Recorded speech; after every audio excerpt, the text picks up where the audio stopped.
정화의 무토상관. 무토는 이전 과정의 연결고리를 단절하는 의미가 있거든요. 때문에 무토는 시대를 구분짓는 역할을 하는 것이기도 해요. 여기에 상관적 특성까지 더해지니 시대 변화를 읽고 트렌드를 파악하는 능력이 탁월하다고 볼 수 있습니다. 또한 무토는 본래 가불목들이 펼쳐질 수 있는 마당이 될 수 있거든요. 그러니까 정화 입장에서는 무토가 상관이긴 하지만 인성을 키우기 위한 바탕이 되어주기도 한다라는 것이죠. 자신의 자충우도를 했던 상관적 경험들이 인성이 될 수 있다라는 것이죠.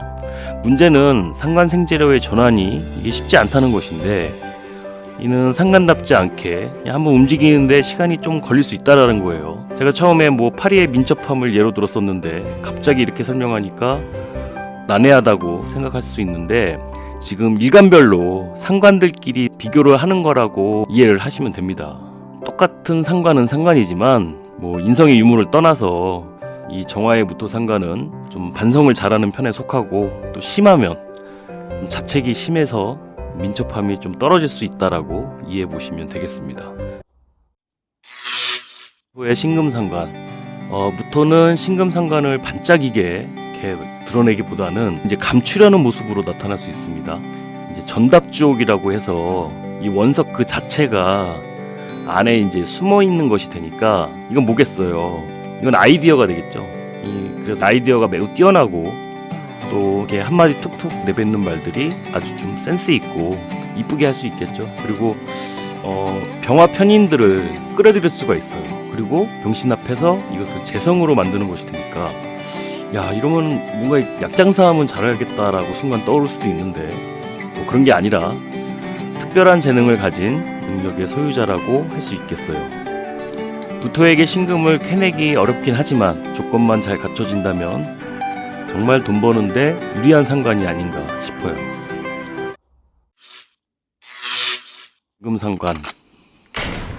기토가 경금을 바로 본다는 것은 몇 단계 점프해서 바로 결실을 바로 맺는다는 것이 되거든요. 이건 정말 쏜살 같아지는 거죠.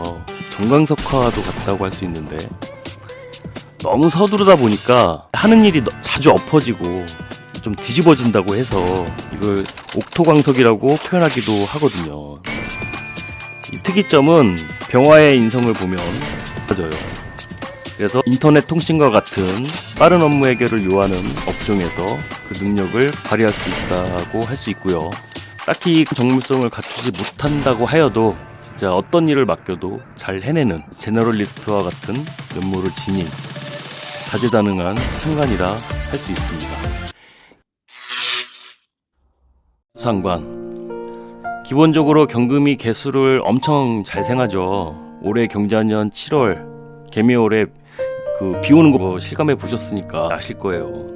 경금 입장에서 아주 정성을 다하기에 참 자상해 보이는 면도 있지만 과유불급이라고, 또 이것을 멈춰줄 수 있는 토가 얕고 여건이 갖춰주지 못하면 항상 좀 불만이 쓰나미처럼 밀려올 수 있고요. 또 뭔가 안 해도 될 것 같은 것을 굳이 바꾸려고 하는 모습이 될 수 있다는 거죠. 이것도 역시 너무 지나치면 너무 앞서가는 면이 있을 수 있다는 거, 그리고 체력이 또 너무 소진될 수 있다는 면이 있는 거죠. 다음은 신금의 임수상관. 이 보석을 물로 씻어내서 더욱 빛이 나고 반짝이는 모습과 같다고 해서 일명 도세주옥이라고도 하는데, 찬물 끼얹듯이 아주 어려운 문제도 척척 해내고요. 때론 초치기도 잘하고, 한마디로 한판 뒤집기가 가능한 역전의 명수라고 할 수 있습니다. 제가 이 신금의 임수상관 쓰시는 분하고 제가 살고 있어서 그런지 몰라도 비밀을 하나 말씀드리자면, 여자의 눈물에 약한 게 남자라지만 정말 그 눈물이 이렇게 무서울 수 있다라는 거.